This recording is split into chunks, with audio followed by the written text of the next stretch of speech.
So I can't believe I actually found one of these things out in the wild. So I want to show you something absolutely insane at this Toyota dealership. Look behind me, row of trucks. Look behind me, row of trucks. Look behind me, row of trucks. On the front row of trucks. And guess what? I'm assuming they probably got more trucks in the back too. And I'm gonna show you one of the problems for Toyota right here, and it's this Tundra right here.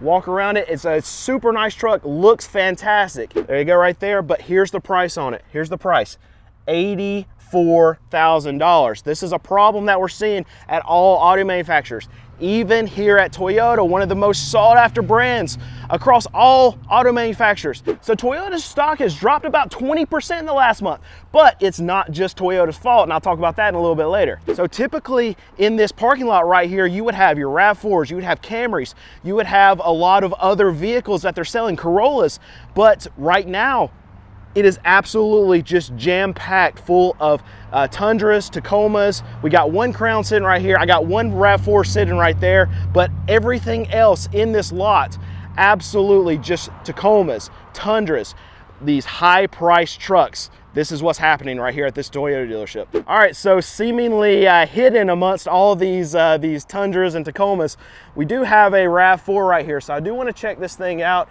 It looks nice. Let's go over here to the window sticker. This is a RAV4 hybrid XLE all-wheel drive, and price on this thing is $37,691. So even the darling of the auto industry, the car market, Toyota, their sales in the first half of this year were down just about 5%. Yes, even Toyota can experience a sales decline, and this was worldwide that they were down 4.7%. So yes, we're seeing a slowdown across not just the US, but we're seeing it across the world, that these auto manufacturers are seeing the slowdown actually hit them, and it's hitting their numbers. So I actually just talked to a salesperson here at this dealership, and he expressed his frustration of what's going on here. It's like, okay, we got trucks sitting everywhere. So these Tacomas, these Tundras, they can take 10% off at MSRP on these things, and he said, like, we got to, because I mean we got so many trucks out here, but they can't keep their RAV4s, they can't keep their Corollas, they can't keep their Camrys. So what's happening is when they get their allocations in, they get 2 allocations a month, he said, and when they get their allocation in, if you're a salesperson and you're off that day, you basically have to still work that day, because you have to start making phone calls, because those allocations are sold literally the day that they come in here. And what they do is, there's not any kind of ordering system here in the Southeast for Toyota.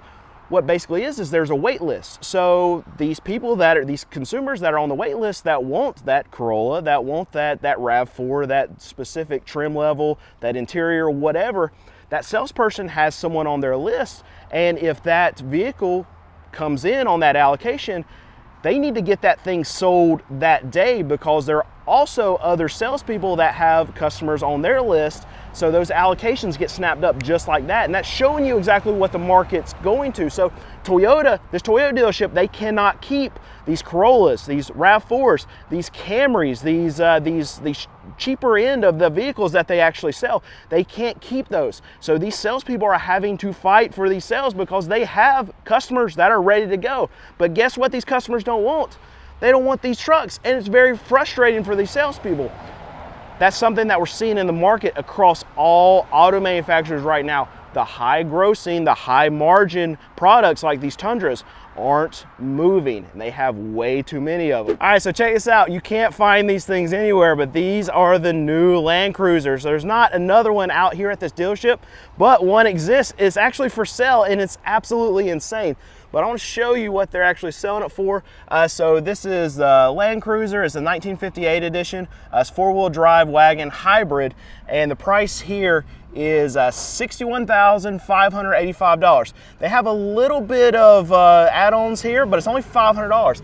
I really think because you can't find these things, they could add another like market adjustment on this thing, but they don't. So I'm very surprised that this thing is sitting here. I would assume they probably just got it here, and there's no way it's going to last, because I mean, you just can't find these things anywhere. All right, so this is a huge problem for Toyota right now. what they've had a ton of recalls on trucks just like this one. The motors they had debris in them, and they were causing knocking, they were causing non-starts, and they were causing a loss of power. And what Toyota stated is that this can be potentially dangerous and even cause a crash while someone is driving one of these trucks. And what they said was, well, the percentage of these trucks that are affected is 100%. That's all of them. So they've done a recall on these motors. And I just talked to a salesperson, and he said that the recall was for motors previous to this model year. So the ones that are actually for sale now, he said, are absolutely fine. But it's giving the perception, and we can see the perception right behind me, they can't sell these Tundras. But what he's saying is that it's giving the perception to the consumer that all the motors are bad, even on the brand new ones that are coming out. But he's saying that this is a non-issue in these newer Tundras right now. But perception is often more than reality. I talk about this a lot. And if the consumer thinks this is a bad truck, thinks that it's going to be full of recalls, thinks that it's potentially dangerous, you know what? They're not buying a brand new Tundra. So it's hurting the sales of the Tundras right now, even if there's no problem with them. Oh, and I do see it. Here it is. It's hidden. It's in all these trucks. And then we have one Toyota Camry right here. What is it? It's a SE, and the price on this thing is $36,693. So it hasn't been all that long ago that your Toyota Camry SEs, they were in the mid-20s to high 20s.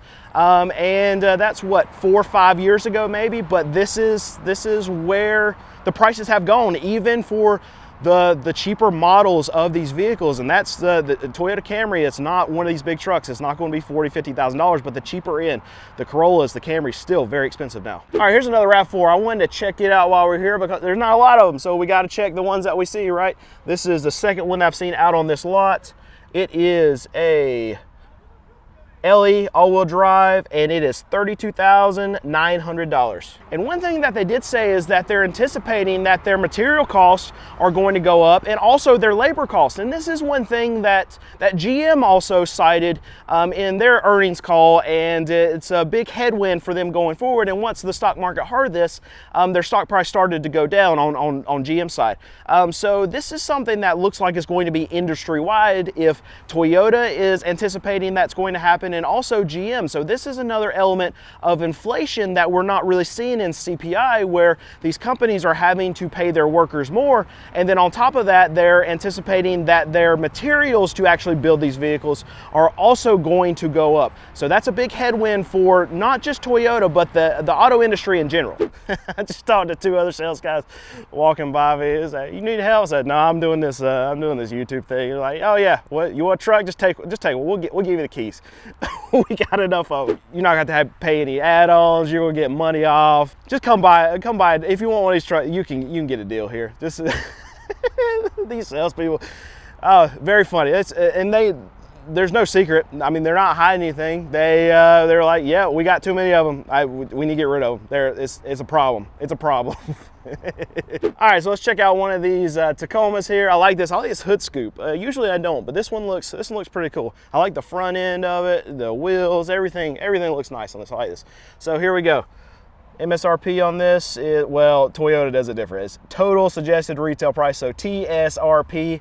However you want to think about that, but it's $50,450. But from what I heard, they're just giving them away. So it's here, just come pick it up. You know what? I might just leave with one. So Toyota said that they have actually been starting to slow their shipments out to these dealers, and we can see why, right? Okay, maybe not on the cheaper end of the cars like the Corollas, the Camrys, the RAV4s, the Siennas, but you can see what needs to actually be slowed down to a lot of these dealerships.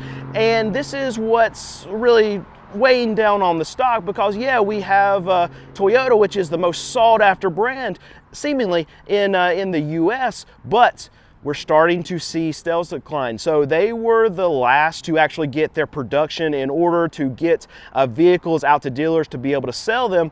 And now what we're seeing is that, okay, they're loaded up now, so now they have to back off the gas a little bit, and production's going down. When production goes down, sales go down. This is even with Toyota, this is the same thing that happens across all auto manufacturers. They're just going to be the last ones to the party because they put a lot of restraint on their production actually getting out to these dealers. Creates big supply demand problem, and it just lasted a lot longer than these other auto manufacturers, but now they're catching up with all the other ones. And they said that their allocations right now has started to slow down, but that's probably because these dealerships, these franchises, they're getting smart. They're saying, okay, look at what we got, a problem here, to their distributors, to be able to say, look, I'll take all the Camrys, Corollas, RAV4s you want to give me. But these Tacomas, these Tundras, where am I going to put them? I can't do anything about it right now, so they're turning those down. And here's a big problem for Toyota. They actually are dealing with this scandal right now where they produced some vehicles and they did not do the proper safety testing. And guess what? They got caught. So what has happened is they've had to suspend the production of a lot of these vehicles until they have done the proper testing. And what Toyota said is that they're going to actually buckle down and increase the quality control on the safety measures that they have to actually test. And that slows them down from getting vehicles out to customers that actually want them. So the trucks on this front are really not the problem. It's the stuff that people want to buy. Your Corollas, Prius. Prius was one of the cars that were listed on that list. So that's, Prius is a very, very, very high demand product. And if they're going to stop putting production in vehicles that people want to buy, then all that's left is stuff that people don't want to buy. And Toyota having to spend more time on safety measures, testing a lot of these vehicles, what does that do? That just costs more money. And guess what? The savings are going to be passed on to the consumer. And how they're passed on to the consumer, I say savings, that's the inverse of savings to your negative savings. It's going to cost more.